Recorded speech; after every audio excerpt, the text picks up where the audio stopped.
আমাদের সন্দেহ থাকবে। মনে রাখতে হবে এই থার্ড টার্মিনালটাকে কিন্তু কার্গো সেকশনটা দেওয়ার কথা অন্য একটা গ্রুপকে, যা নিয়ে অসন্তোষ দীর্ঘমেয়াদী একটা সমস্যা ছিল। আমাদের শ্রমিকরা বা আমাদের যারা নিছেন এই বর্তমান যে কার্গোটা, ওনারা চাচ্ছেন ওনারাই চালাবেন যতটুকু আমি জানি। একই হুম সমস্যা কিন্তু চিটাগাং পোর্টেও আছে। তো তারা চাইবে না অন্য কোনো দল এসে সুন্দরভাবে করুক। আর তাদের নেতিবাচক জিনিসটা প্রকাশ পাক। এরা বাস্তব যেভাবে আমাদের গুডস গুলি হ্যান্ডেল করে, এটা কোনো দেশই করে না। এখন মনে হয় আপা সব রকম সন্দেহ থাকবে। ডক্টর ইউনূস সরকার ক্ষমতা নিলেন, উনি মনে করছেন অসুবিধা নাই সবাইকে নিয়ে পার হয়ে যাব। এখানে যে অনেক স্বার্থ জড়িত। আমরা বাংলাদেশের গোল্ড ব্যবসার পুরো জিনিসটাই চলে এই এয়ারপোর্ট দিয়ে আপা। হুম এই একবার পুলিশ ছিল, একবার এয়ারপোর্ট ছিল, নানা রকম ঝামেলা হয়েছে এখানে। উনি তো আসলে শক্তভাবে কোনো পরিবর্তন করেন নাই। কোনো জায়গায় করেন নাই। কোন একটা বিপ্লবের পরেই ইভেন বর্তমান অবস্থাতে কোনো একটা বিপ্লব হইলে বা বিপ্লব না কোনো একটা চেঞ্জ হলে গভর্নমেন্টের পর পলিটিক্যাল গভর্নমেন্টের পর চেঞ্জ যদি হয় আপা, সেই চেঞ্জেও দেখা যায় যে ডিজি কি হবে সরকার প্রধান চিন্তা করে। তার আইস মানে সরকারের আই বলতে যেটা বোঝায় সেটা ডিজিএফআই। সরকারের আই বলতে ডিজিএফআই, ডিজিএনএসআই, মিনিমাম এই দুইটা।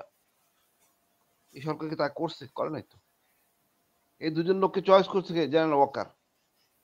জেনারেল ওয়াকারকে প্লেস করছে কে? শেখ হাসিনা সরকার। আপন আত্মীয় মনে করে তাকে চুজ করছে। এটা আমাদের বিপ্লবের অংশীদার নিঃসন্দেহে।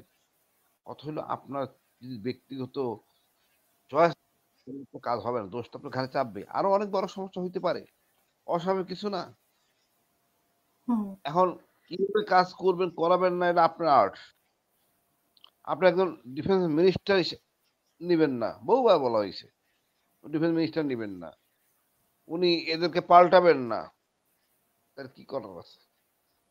আপনি দেখেন এত করাপশনে জড়াই গেছে আমাদের সকল প্রশাসন, চুপ করে বসে আছে। আপনি দীর্ঘদিন ধরে সেনাবাহিনী বাইরে রাখছেন কেন? কাজ তো পুলিশের, আপনারা রাখছেন কেন? তো পুলিশের কাজকে আর্মি করে দিবে? তারা তো ভয় থাকে না, আতঙ্ক থাকবে না আর্মির। Army should go back. এখন আপনি বিমানবন্দরের কথা বলছেন আপা, এটা হুম তদন্ত করে বের করা যাবে ইনশাল্লাহ। তবে অস্বাভাবিক কিছু না। বাইরে ভারত, আমার না, দেশে যেটা বলছেন যে আপনি ভিতরগত তাদের নিজেদের সমস্যার কারণে এরকম হচ্ছে, তাহলে তো আরো, তাহলে অন্য ব্যাপারগুলা কেন ঘটেছে? আমরা যে কয়েকদিন থেকে দেখতে পাচ্ছি যে মিরপুরে ঘটনা, তারপরে চট্টগ্রামের ঘটনা। আপা সেই জন্যই বলতেছি ভারত অবশ্যই আমাদের পিছনে লেগে আছে। আমরা ভারত তো সে নিজে এসে কোনো কাজ করে না, আমাদের লোক দিয়ে তো ভারত করায়। আমাদের লোক দিয়ে ভারত করায়। আপনি জানেন না আপনার কোনো আইডেন ইয়াস থাকবে না আপনার প্রতিষ্ঠানের মধ্যে কারা ভারতপন্থী, কারা খাস আওয়ামী লীগ, কারা এটা করতে পারে? প্রতিটা প্রতিষ্ঠান জানে। ইপিজেডে যে চিটাগাং ইপিজেডে পড়লো একটা গার্মেন্টস ফ্যাক্টরি, ওখানে সিকিউরিটি লোকরা আছে, আর্মি অফিসার আছে সিকিউরিটি দায়িত্বে। ওইখানে কেমনে পড়লো লোকগুলি কই? বাই করা হোক উচিত। তারপর একটা মনে হয় জাহাজ ডুবে গেছে মানে কর্ণফুলী চ্যানেল এরকম একটা কিছু। এগুলি তো খেয়ালই মানে ছেড়ে দিলে হবে না, কঠিন করে ধরতে হবে। এখন দেখেন সরকার 10টা চুক্তি বাতিল করছে, ভারতের মাথা খারাপ হয়ে গেছে। এখন সরকার চাপে রাখতে হবে। এগুলি ভারত করলে জনগণ আরো এন্টি ইন্ডিয়ান হবে। ভারতের সেই প্রেসক্রিপশন এখন চলবে না। সরকার হুম এমনি তো এমনি নির্বাচন দিয়ে ক্ষমতা ত্যাগ করতে রাজি। এখানে এগুলি করলে কোনো লাভ হবে না, যতটা চুক্তি করতে সবগুলি বাতিল হবে চিরতরে। আমার মনে হয় আপা আমাদের চোখ কান খোলা উচিত। এই ধরনের কাজগুলো ধরতে গেলে আমাদেরকে বলতে হবে, পুরস্কার দেওয়া হবে। হুম প্রত্যেকটা এলাকায় কিন্তু সিস্টেম আছে, ধরতে পারে পুরস্কার এবং কঠোর মৃত্যুদণ্ড। একদম মৃত্যুদণ্ড ঘোষণা করে দেবে আগুন নিয়ে যারা এই কাজ করবে, দেশদ্রোহী কাজ করবে, কঠোর দণ্ড আপনি আরোপ করেন। না হলে লোক কিন্তু ভয় করবে না। আপনি কোনো কিছুই পরিবর্তন করেন নাই, অর্ডার জারি করেন যে এই কাজ করলে নিরাপত্তা মানে নিরাপত্তা ওয়ান মনে হয় এক ইপিজেড গুলি, কেন ছবি তোলাও নিষেধ। এর মধ্যে আগুন লেগে গেছে কেন? ইপিজেডের তো সব সিস্টেম থাকার কথা, সব সিস্টেমই আছে। এখন এগুলি এক একটা করে বাইক করতে হবে। আমাদের দেশের সমস্যার আবার তদন্ত করে কিন্তু প্রকাশ করে না, দেখা যায় হুম শিথিলতা আছে। তা আমাদের এই প্রকাশ করতে হবে যাতে অন্যরা শিক্ষা পায়। যে কি কি ভুল হয়েছে আমরা যেন রিপিটেশন না হয়।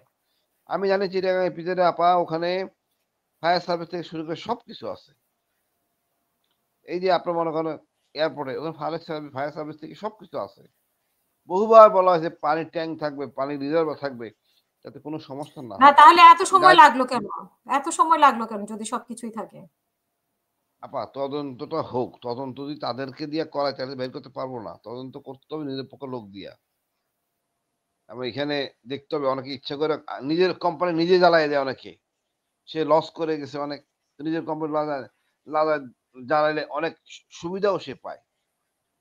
বাঙালি বহুত প্যাটার্নের ক্যারেক্টারের বাঙালি। তারপরেও আমার কাছে আমার আপাতদৃষ্টি মনে হয় এরা বহিঃশক্তির মানে বা অন্যদের সহযোগী আছে। তাদের ইচ্ছা এটা করা হয়। করা হইছে হয়তোবা। তো আমরা জনগণকে বলবো ঐক্যবদ্ধ থাকতে। দেশ সবার। এখানে দেশ আওয়ামী লীগ, বিএনপি নিয়ে ভাগাভাগি করার কোনো স্কোপ নাই। দেশ আমাদের সবার। প্রতিটা আইটেম আমাদের কিনতে হবে। প্রতিটা জিনিস ইম্পোর্ট করা হয়েছে আমাদের টাকা দিয়ে। আমাদের টাকা, কষ্টের টাকা এটা কেউ নষ্ট করে দেখ এটা আমরা আসলে রাজি হওয়া উচিত না। কঠোর অবস্থানে থাকা উচিত। জনগণ ঐক্যবদ্ধ থাকলে সরকার থেকে যদি মানে ওই সহযোগিতা থাকে তাহলে অনেক কিছু সম্ভব। আমি একটা ছোট্ট কথা বলি আপা।